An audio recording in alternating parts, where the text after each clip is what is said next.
on the internet, copy and paste. We copy and paste to the point that we even forget to take out the name of.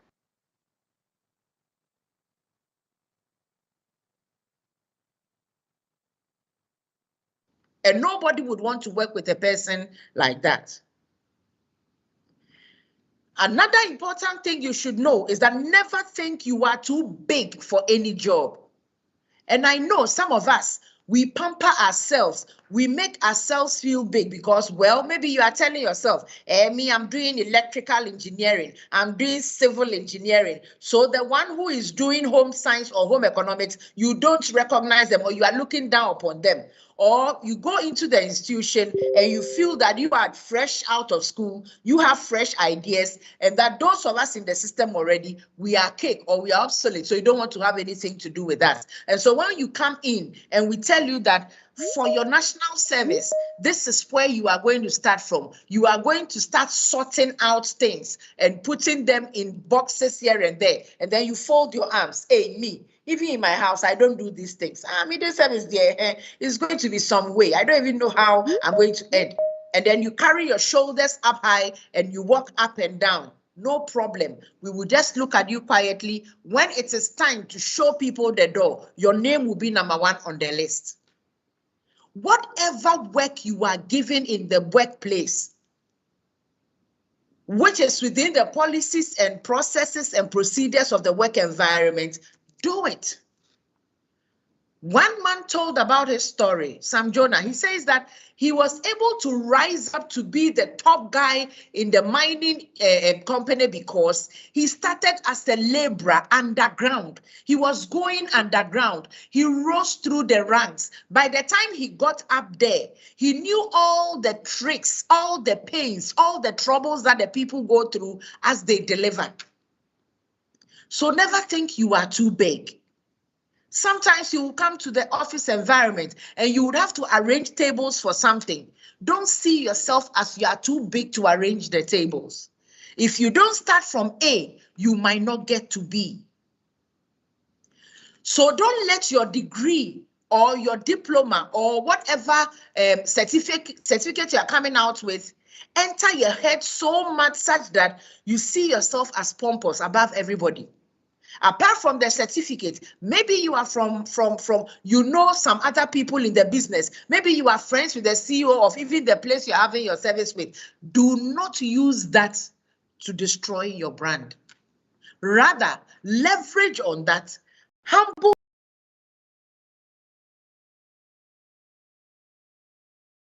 Present yourself professionally. That is also another key nugget.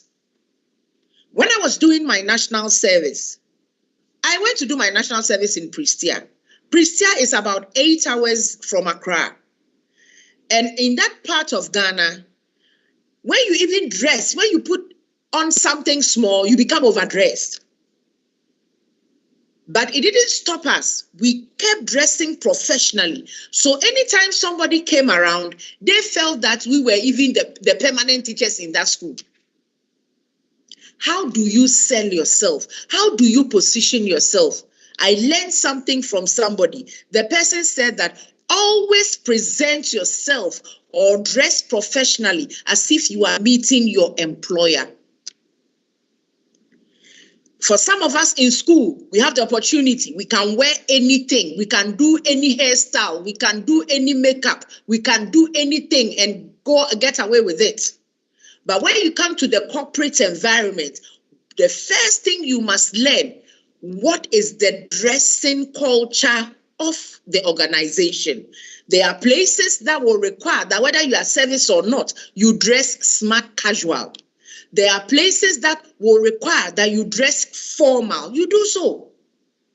Don't go and wear mini skirts that will expose your entire body. You are not there to sell your body. Look, today in the corporate world, people are not even buying that. They are buying intelligence. They are buying what? Your expertise. They are buying your experience. So dress professionally. You put on your skirt, you put on your top, your shoes are neat. In fact, you are smelling good. Every part of your body is smelling good. from your head to your toe. So if you are a lady, that is not where you are going to do rasta, which will last for like 6 months or 1 year. When people come around you, they cannot breathe. If you are a guy, you are not going to keep that bushy hair. You don't polish yourself. You don't do anything to yourself. We are sweating all over. When you get into the lift or people come around you, they have to run away and take cover. Present yourself professionally. One thing you never know is when your leader or wherever you find yourself, you can be invited to go for a program and you wouldn't have the opportunity to go home and dress and come. So always look presentable. Always. For us, my ladies on the call, our makeup, we should vary the makeup. We should know what makeup that we can use in the corporate environment. And we should know the makeup we can use for our party.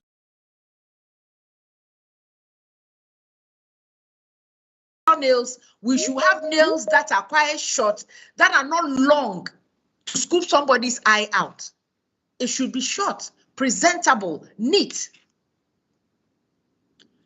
Your shoes, your clothes, always smelling good. Because you will not have the opportunity to present yourself again to somebody. First impressions, the first 5 seconds that somebody meets you, the impressions are created. Who is this one? So always make sure that when you are going to work, you are on point. Small makeup, put on your lip gloss, everything looking neat. The guys, I don't know what is happening to our guys these days. You find a 20-year-old man putting on the trouser of a 14-year-old boy or 10-year-old boy. So the trousers become so small, they cannot even breathe. They put on jacket that is so tight, they can't even breathe. My people, dressing professionally requires that you are comfortable in your clothes, you look presentable, your makeup, your hair, everything is on point. There are some of the hairstyles or hair color or things that in certain organizations, they will not accept. And so it's important for you to know the kind of dress culture so that you are not left out. And when you are also presenting yourself professionally, anywhere you go, watch how you talk, watch how you sit, watch how you deliver or do things. Some of us, we go to an office for the first time, we are given a place to sit. We go and we sit and we raise our legs on the table and we slouch in the chair. Whoever will see you in this state would know straight away that you are not ready for action. Then you must also have what we call self-management, emotional intelligence. No matter your certificate, no matter your expertise, if you don't have self-management, you are going to be in trouble. Why am I saying this? Self-management is where you are able to regulate the emotions that comes up when you are under what? When you are tensed up, when you are upset, or when things are not going on right. And what I want to let you know is that in the corporate environment, you are going to come across situations that can make you so upset. If you are not careful, you will throw tantrums and you will bang doors and you insult people and you go. But what you have to know is that after 5-10 minutes, your system will calm down and you will have to come back and face the very people that you were rude to. So what you have to do every day is that reflect on yourself. Ask yourself questions. What are my triggers? Maybe there are some things that pushes me to behave the way I behave. Identify those triggers and work on them.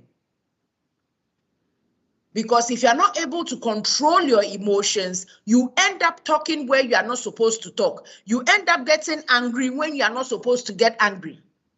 And in the corporate environment, it is the smart ones who can regulate their emotions who will get the better piece of the meat.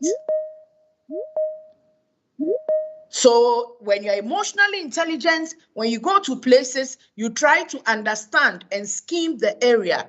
Okay, so what is happening here? Let me be quiet. Let me look at, observe. Oh, okay, so this is how they do things. Then you also start putting in yours gradually. Those who don't have emotional intelligence, the moment they come in, they start talking, I am this, I am that, and then they mess things up from morning to evening. So have time for yourself. When you go back home today, think of a day you acted impulsively. Try to reflect what drove you to react that way. Sit down and do your analysis, and then find ways of improving yourself so that next time you don't behave that way. People who don't have emotional intelligence, people don't want to work with them, because today the world has become close-knit. Today, every organization, we are working together as a team. I need you, you need me. And so if you are not able to regulate your emotions, how do we work together? Because we are going to have disagreements. Opinions are going to differ. The stakes are going to be high. But what do we do in the midst of that? We should be able to regulate our emotions and ask ourselves, what is it that I want? So for you to excel in the corporate environment, anytime you come face to face with something that is trying to make you upset, ask yourself, what is it that I want? Do I still want to be in this business? Do I still want to be friends with these people? If that is this is how I have to go, then you step on the brakes. What you have to know is that anytime you are upset, the blood in your brain rushes to your feet or your hands. So you are either hitting the person or you are walking away. After you have calmed down, you realize that the blood goes back to the brain, and now you can do what? Refocus. Now you can think about what you did, and that is where you realize and ask yourself, oh, so why did I get angry at this person? Why did I slap that person?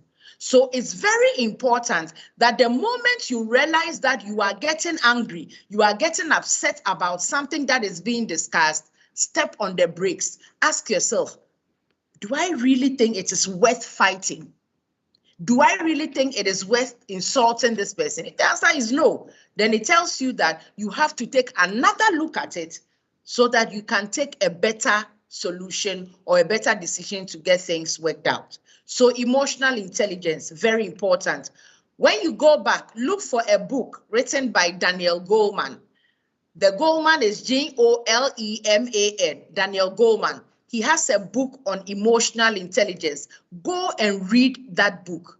Do a thorough assessment of yourself. Do your SWOT analysis. What are my strengths? What are my weaknesses? What are my opportunities? What are my threats? Who am I? How do I want people to relate to me? How do I want people to talk to me? How do I also talk to people? Because we all have different temperaments. And you don't have any excuse disrespecting anybody in the corporate environment. All in the name of what? Work? It doesn't happen. You must also learn to improve your communication skills. How do you communicate? What are the words you use? What is your tone of communication? When it is about emails, how do you present your information in the email that you send across to people? When you are communicating with people, be particular about your verbal communication as well. When we are driving on the roads, what makes us stop at the traffic light, even though there is nobody standing there? It is the light that tells us that it is red, so we should stop, or it is green, and then we must go. So in the same way, when you are also talking to people, when you are dealing with people, watch out for your body language. So let's say I'm talking to one of you, and you are telling me something, but you are shrugging your shoulders and you are rolling your eyes up and down looking at me. It tells me something. You are communicating something to me. So let's be mindful of our communication skills. Let's build solid vocabulary. And the only way we can build our vocabulary is by reading.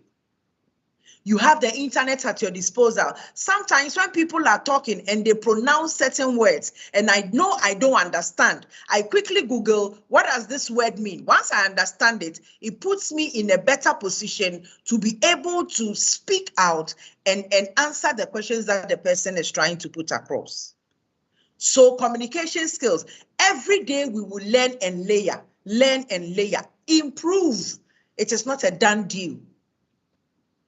Let your phone, your smartphone or your device be of use to you, not just to go and watch videos and laugh. Develop logic and critical thinking skills. One of the skills that are going to be relevant for us in the future is critical thinking skills, strategic thinking. These are things that we must pay particular attention to. Decision-making skills. These are things that we should pay particular attention to. It is when you start looking at things in the logical state, that is where you are ready to do what? Think critically, think outside the box so you can bring solutions. Today in the line of work, if you want to be relevant, you need to apply what we call design thinking, critical thinking. So once you have been asked to do a task, you ask yourself, who is the end user of this thing that I've been asked to do?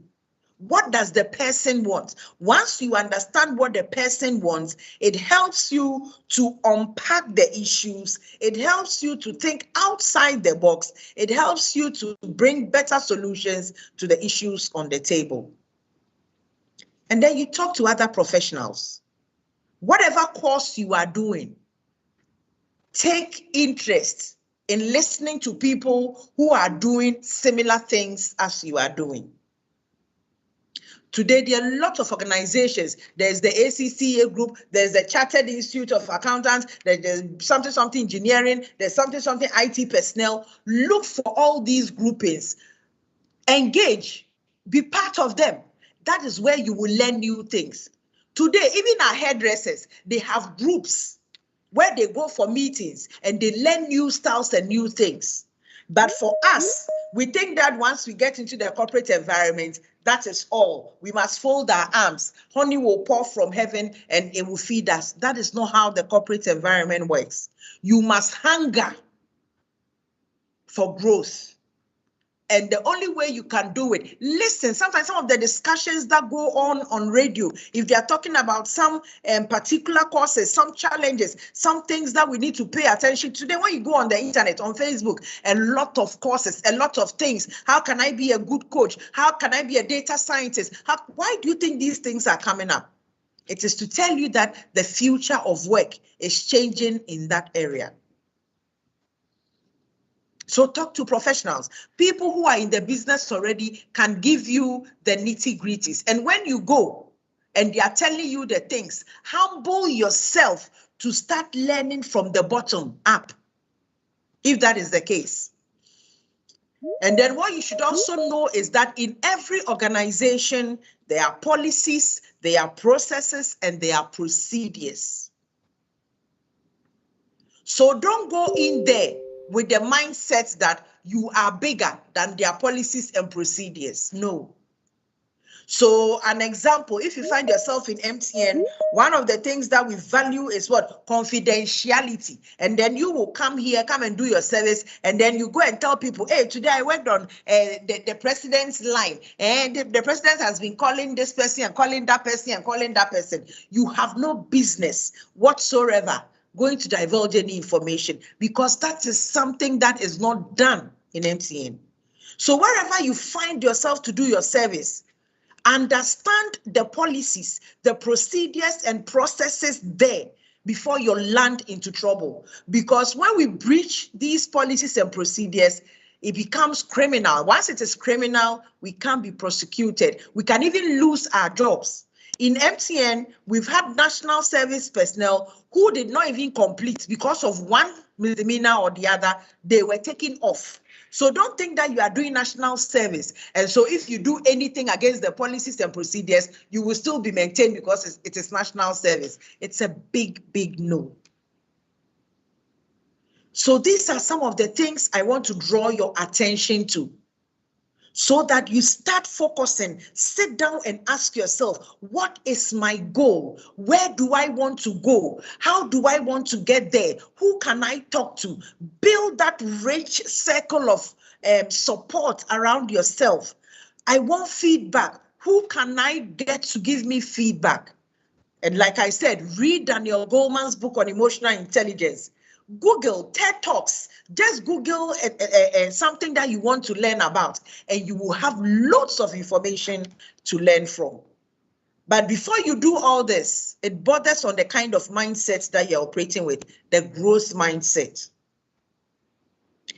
Before I get on to the next topic, I just want to find out if there are any questions from the team. Any questions from the team, please? So you can raise up your hand, or you can call my name, and then I'll give you the opportunity to ask your question before I go to my last 2 slides, then I am done. Any questions from the team? Yes, Frimpong, please go ahead. Yeah, thank you, Ms. Speaking the growth mindset. The examples that you were giving was not all that tailored in our content, so it makes we feel that we are still tied to going outside to our source information or get outside of it. So far as the building one growth is concerned. So if like I would suggest that anytime when we're given a platform, our example, it will elicit the fact that we as a people can also come out with the best. Can you please go over your question again? I lost some parts of your question, so please kindly repeat it for me.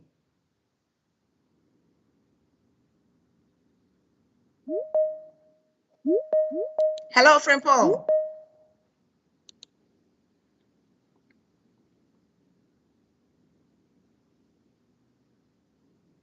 Frimpong, are you there? Okay. All I heard was growth mindset and example. So for you to have a growth mindset, if we look at challenges, you are doing your national service, you have been asked to do a task, you are encountering a challenge. Do you just sit down and say that, well, because I'm doing my national service and I have this challenge, and so I will not be able to do it? No.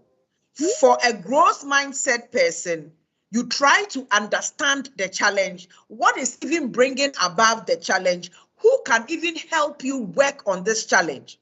How you can solve this challenge so that that issue is solved.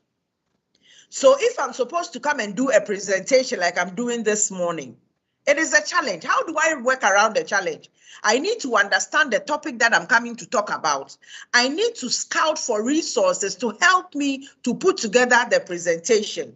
When I am done, I should be able to present it to somebody who will listen to me and give me feedback. And as the person is giving me feedback, I don't give excuses.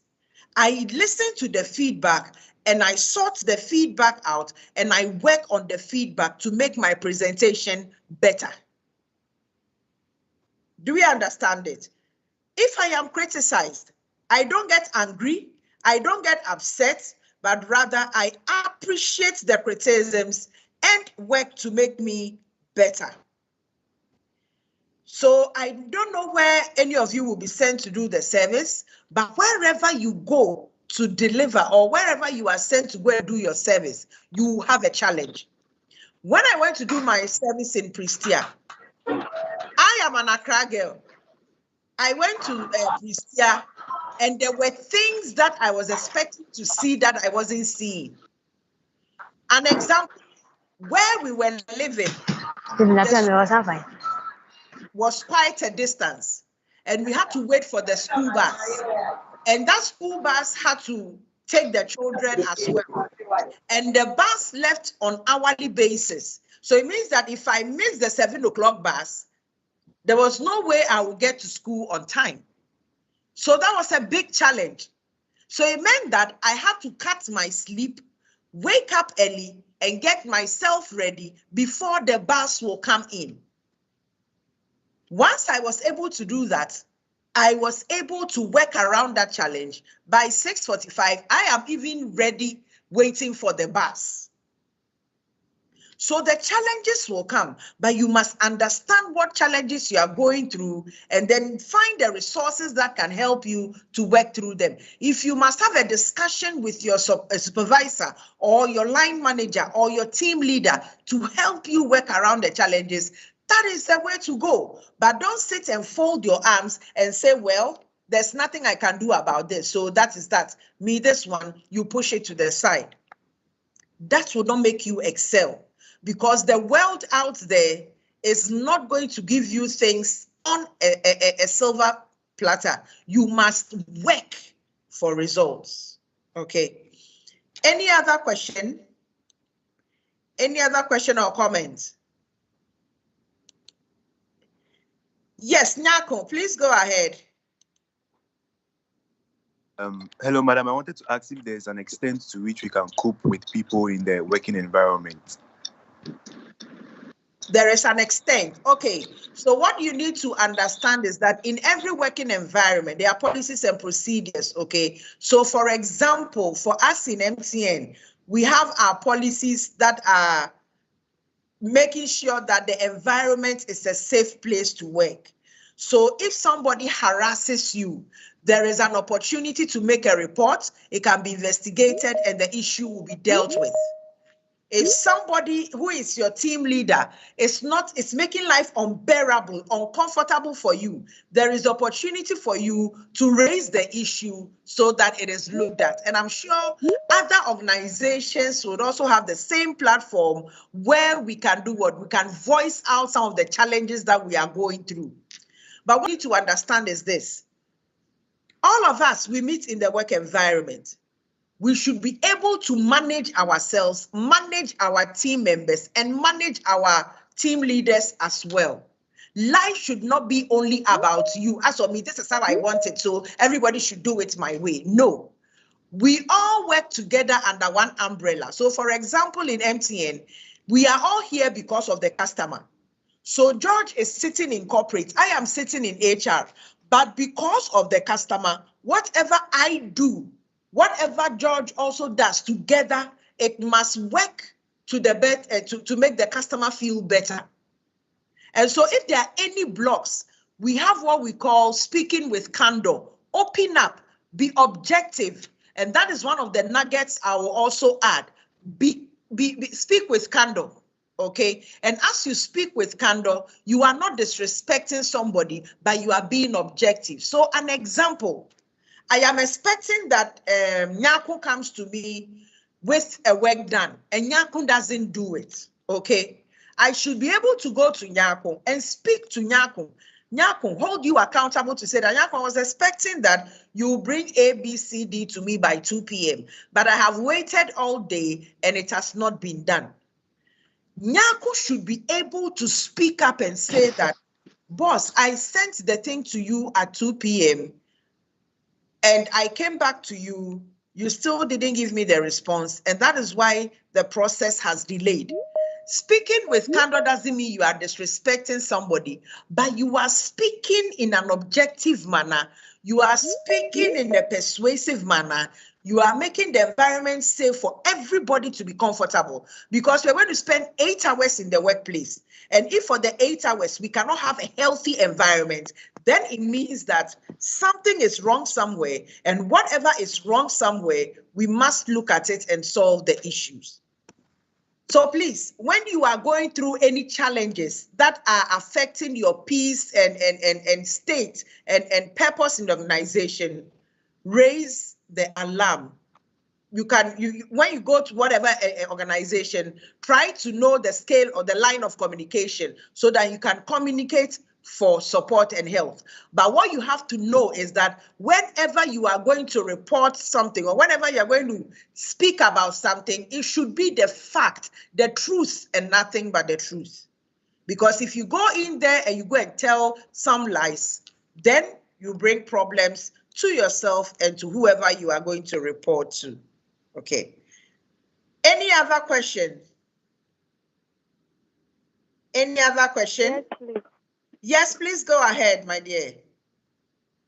Madam, please, in a situation where a professional assistant is needed in the course of carrying out your duty, and the supervisor or whoever in charge is not ready to help you, Madam, how do you go about that one, please? Please go over your question again. Yeah, I'm seeing two things here.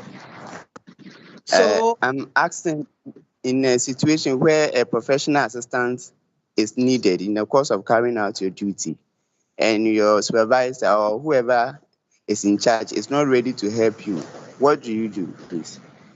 It's not ready to help you and to work with you. Okay. So what you have to do is this. Don't just sit down and fold your arms and say that this person doesn't like me, so I'm not going to say anything. This is where the candor comes in. This is where you are faced with the challenge and you are going to work through to the challenge to get to the end. So you can go to this supervisor and say that I have observed that you have not been calling me, or have not been part of the team that is working on this project. Can you help me understand why? Is there something I am not doing right? Or is there a project that you'll be calling me later to do or something? Find out what the issues are. Don't just sit down and fold your arms and say, well, the person is not calling me, so, well, it's hooray for me. When I come, I'll come and sit at my corner and do what I have to do. No. You need your supervisor, you need your manager. So go, it's your personal development. So go and ask the questions and get the answers. From the answers that the person will give you, it will give you an idea whether you don't even have the skill. And if it is a skill that you don't have to do a particular job that he wants you to do, you can have a fair discussion to say, okay, then can you help me be part of this so that I can also learn how to do this? Do you understand what I'm saying? Otherwise, if you sit and fold your arms, you will never be called. And you cannot force them to call you. So talk to the person. If you talk to the person and you don't get any good response, give yourself time again, talk about it with the person. If there's nothing happening, then you escalate the issue to the next line, who would also look at it and take some action for you. Is that okay? Yes, please. Thank you. Okay. So I'm seeing some. Nyaku, your hand is still up. Let's have Clifford. Yes, madam. Please go ahead and ask your question. Madam, I was having one more question. Okay, Nyaku, go ahead, please. Madam, please, in line with growth mindset, can we say adaptation is also one of the qualities or things we should consider? Yeah, you should be able to adapt. You know, one thing in life that is constant is change. Change is the only constant thing, and changes come every day. In MTN, a lot of things change. Within the spare of the moment, within the twinkle of an eye, things can change. Even today in our world, a lot of things have changed. Today, whoever thought that COVID will hit us? Whoever thought that we'll be doing a training online? Previously, all of you would have come to the MCN house and would have seen ourselves face to face. But today we are doing it online. So once changes are occurring, you must also adapt. And as part of the adaptation, learning must be part of the adaptation. Opening yourself up for knowledge, for skills, for expertise, for exposure are all part of the adaptation. So an example, today, we were used to printing. Now we are doing everything, automation. It's change that has come, right? And we have to adapt to that change. So what do? We have to learn the skills. We have to learn about the technology that will help us to automate. So adaptation, very key as part of having the growth mindset. Okay, so let's have Prince, then we'll have Anita and then Emmanuel, then I can continue. All right, thank you, madam. Yes, madam, in fact, I really enjoyed your presentation, but there is a question I want to ask. Please go ahead. Yes, yes, a situation whereby you have gone into the corporate world to work and your aim is to deliver your task with your maximum best. But here lies the case, there is an issue with tribalism. How are you going to do away with that challenge, madam? Okay. So in every organization, we have our values, we have our culture, etc. Unfortunately, sometimes things fall through the cracks, okay? So I would say again and again, if you have such an encounter with anybody, you can walk up to this person so that this person can help you understand. Maybe they have identified something that you are doing that you don't even have any idea about. Or maybe you are exhibiting something for which reason they are saying that. Try and understand where the person is coming from. You see, people have perceptions, all manner of perceptions about us. But we can do a lot if we have that discussion. So you go to this person and you tell this person, okay, so I've realized that for the past times, anytime I say something, you laugh at me and you make mention of this tribe that I'm coming from. This is a real bother to me. Can you help me understand why you have this attitude towards me? You see, the moment you speak with candor or you hold this person accountable for why they are doing what they are doing, it serves as a wake-up call. So you will find that some of them will say that, oh, sorry. I have just been teasing you. I'm sorry, it will never happen again. And you realize that it will stop. There are others too who would not take you serious. They will continue doing it. Once that is done, or once that the tribalism is continuing, please escalate the issue and report it to the appropriate team to handle it. Because it is something that should not be encouraged, and it is something that should not make people feel comfortable because they are coming from one tribe or the other. In MCN, we don't encourage that. In fact, we believe in diversity and inclusion. So whether you are green, blue, black, yellow, white, red, or green, we are able to work with you.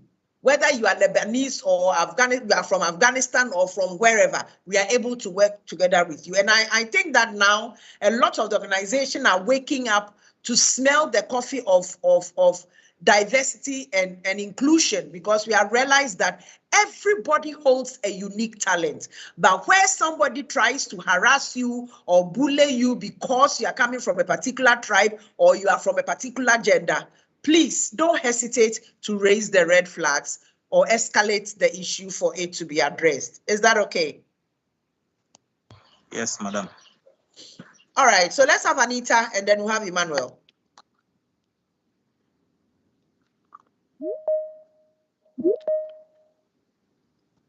Anita, let's hear from you, please. Okay, so if Anita is not ready, let's have Emmanuel. Like right now, madam. Hello, madam. Yes, please go ahead. Hello.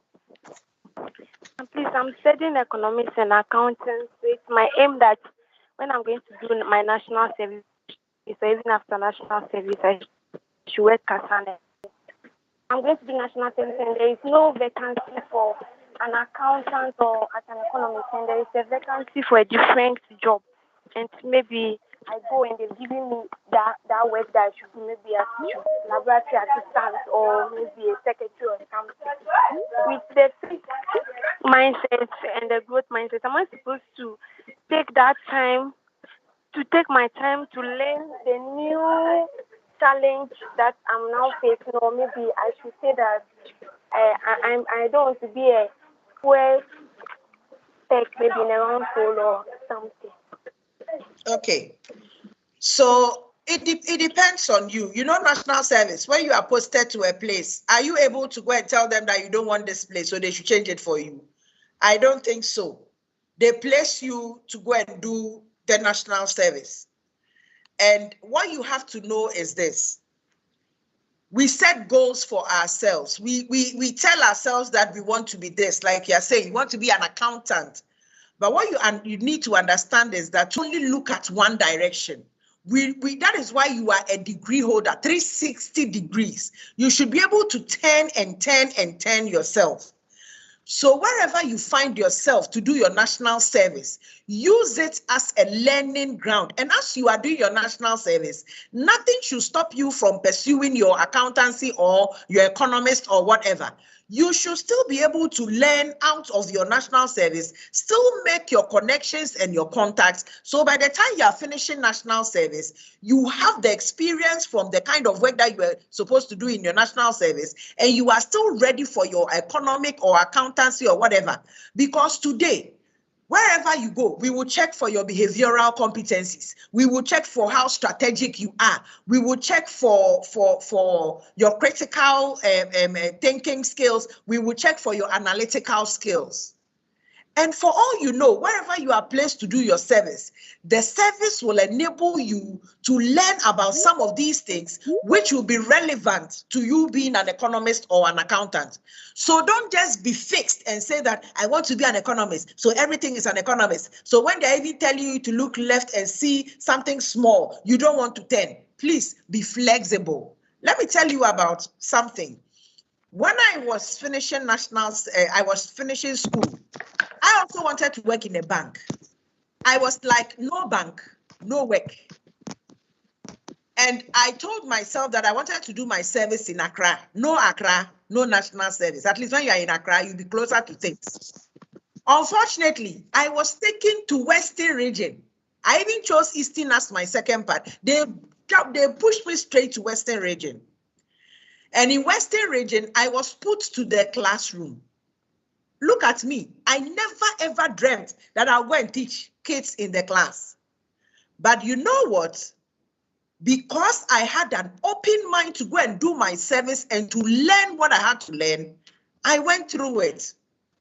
I started teaching, and that is where I even found out that I have a talent in teaching. I enjoy teaching. When I finished with my national service, I wanted a job in the bank.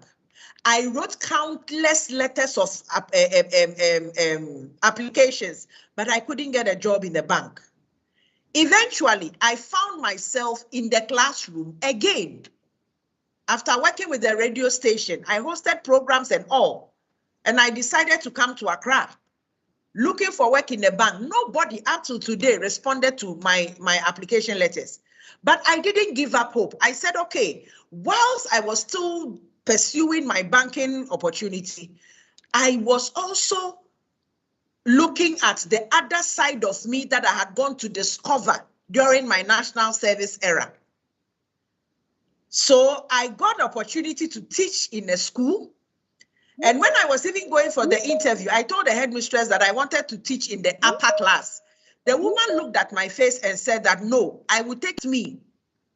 I taught, and I was so excited with myself, and I was so at peace with myself. I developed a lot of things around me that I had not really paid attention to. Today, if you tell me to go and work in the bank, I won't go. Why? Because of the growth mindset. Now I feel that I'm enjoying what I'm doing. I am opening myself up for more stuff in the area I find myself now. So let us not be fixated. This is what I want to do. So this is where, even when you are being asked to look left, look right, and see what you can do, you are still there. Today, even in the world of work, we are not looking at specifically technical. If you are technical, be technical. If you are commercial, be commercial. If you are in the sales team, be sales focused. No, today we are combining things. So if you are even a technical person doing engineering and the technical stuff, we expect that you appreciate and understand the commercial side of the business. So whatever you would do would reflect or have an impact in the commercial side of the business. And so those of us who are fixated with the I'm not going anywhere, push me, no go. Please have a rethink. Have the growth mindset and see yourself as what? Somebody who should be a fertile ground to learn and be better. I've seen people who said, me, I want to be an engineer. Today, they are pharmacists. Today, they are lawyers. Today, they are doing so many things and they are doing so well. So don't go into the national service and see yourself as I want to be an economist, I want to be an accountant, I want to be an engineer. But look at where they have come to put me in a school for me to come and teach. For what? Maybe you even meet people there who will help you achieve your goals that you have set for yourself. So number one, set your goal, revisit your goal, reevaluate your goal from time to time and ask yourself, is this really where I want to be? If that is where you want to be, national service is what, 1 year. When you finish your national service, you can go and continue. But remember,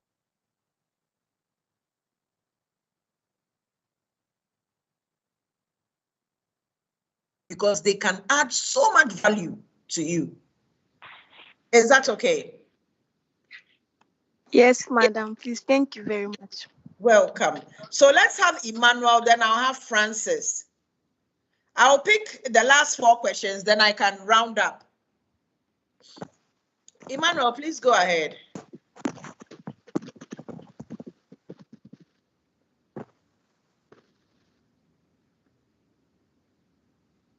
Okay, so if Emmanuel is not ready, let's have Francis Menu.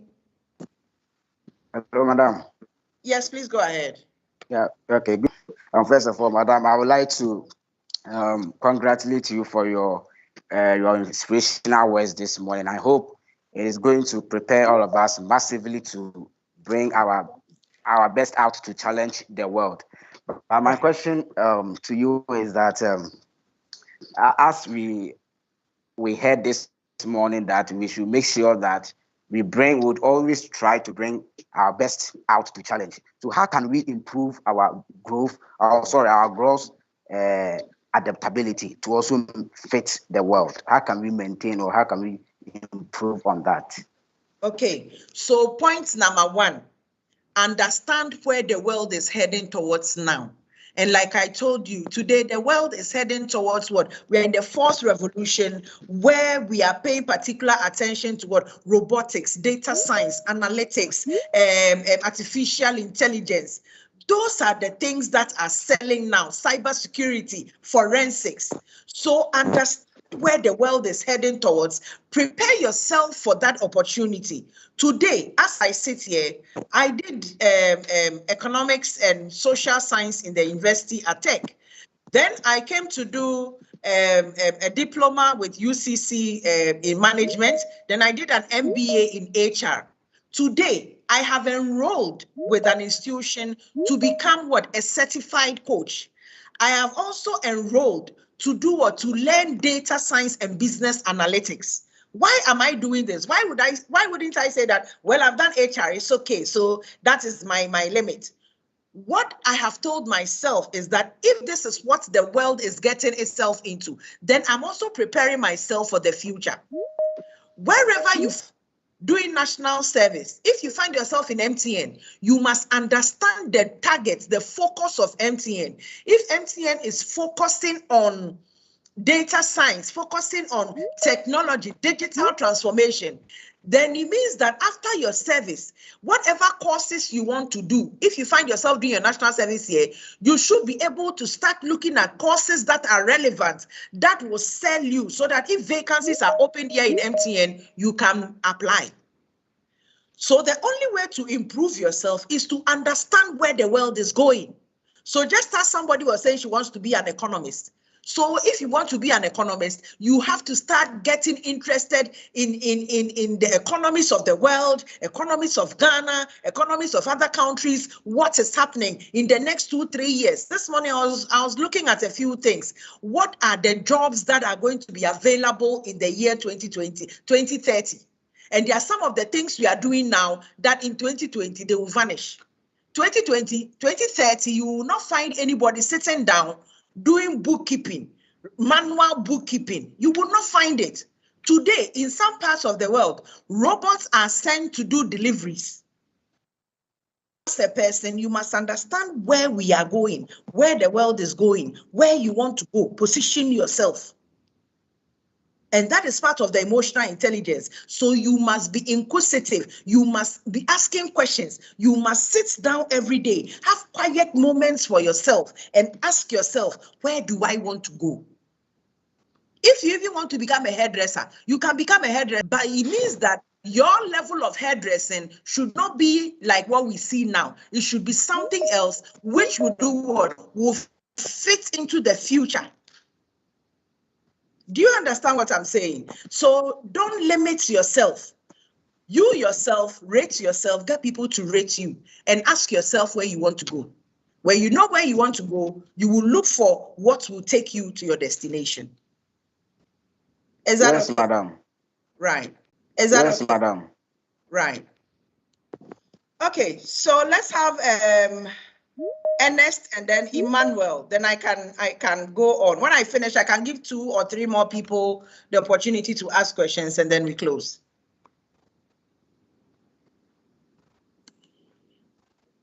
Yes, please go ahead.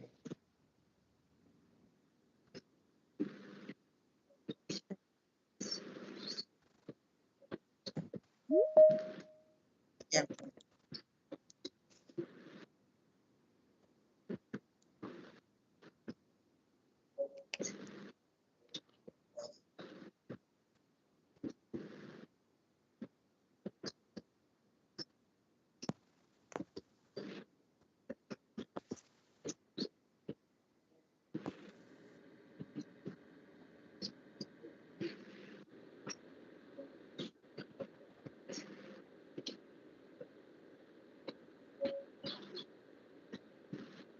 Okay, so yes, in MTN, we give opportunities for internship, but this year, I don't know when that opportunity would be open. So if you happen to find yourself doing internship here, hooray, you can also look for other places to also do the internship. Apart from the internship in the organizations to go on the internet, there are a lot of things you can also learn by yourself to equip yourself to deliver, okay? So that is what I can say for that. The next question, then I can continue with my presentation. Let's have Francis Menu. Francis. Okay. So let me go back to my presentation. Then when I finish, then we can come. So I've spoken about the 2 mindsets, and I've spoken about your preparation for the job market. Don't restrict yourself. The world is big enough to contain everybody. Just look out for what the world needs and prepare yourself. I had a friend who did pharmacy in the university. Today he's working in a bank. Today he has opened his own business, and he's using his expertise as a pharmacist and as a banker to work on his own business. So that is the essence of education. Know what the world wants and sell. Make yourself available. In MTN, if you find yourself here doing a national service with us, we have our program that we call the MTN Ghana Graduate Development Program, okay? And the essence of this program is to develop high-performing national service graduates who will create a solid foundation for accelerated development in the new areas of our business. So the new areas are in the area of fintech. So those of you who are into the area of fintech, we are moving into the area of digital, we are moving into the area of techno-commercial skills, etc. We are moving into the area of critical thinking and analysis, strategic thinking, decision making, etc. So we groom these national service graduates to be able to what? Play that critical role in making sure that these scarce resources are gotten before it's too late. So today, a lot of us, we are doing marketing, HR, blah, blah, blah, but there are some unique skills that are coming up. Cyber forensics, data science, data analytics, artificial intelligence, the Pythons, the Anacondas, the Jupiters, the what have you, all the coding and all, they are very, very important. Okay, so these are skills that are scarce, and that is what we are training our national service people to be able to get a grip on, so that in the future, if the business needs any of these skills, they become relevant and they come in handy. So the objective is to develop the graduates into competent professionals in line with our vision to lead the delivery of a bold new digital world to our customers. And then we also do what? Develop high potential graduates. So we pick you in that raw state. We take you through a whole process where you are refined so that you can grow, having these critical and scarce skills and be relevant to the business in the future. And then it is to retain young and savvy graduates to enable the bold new digital world. And then we are also looking at helping our graduates to be visible and make sustained contribution. National service graduates who are part of this local graduate development program, they are at Mensa. They are doing some corporate social work over there, and it's all part of the scheme to help our people to appreciate the 360 of what? Of being in the corporate environment. So there is a selection criteria. So once you are here to do your national service, it is not a done deal. You must prove beyond all reasonable doubts that you are a national service personnel who has contributed massively to the growth of the business. And so we will look at your emotional intelligence, we look at your communication skills, we look at your learning agility, we look at how customer-centric you are, how do you serve the customer. We look at you as a team member who would help in building the team. We look at how you are able to solve your problems and all. So let's look at the standards that we use in the selection criteria. So at the end of your set, we are going to check your minimum entry is the university degree. And then we will check your learning agility to see if you have a high learning agility. We will check whether you have a high customer centricity focus. We would also check your behaviors. We would also check your behavioral traits. So you are going to go through different assessments to help us put you on that platform that you have said. And then, of course, the age.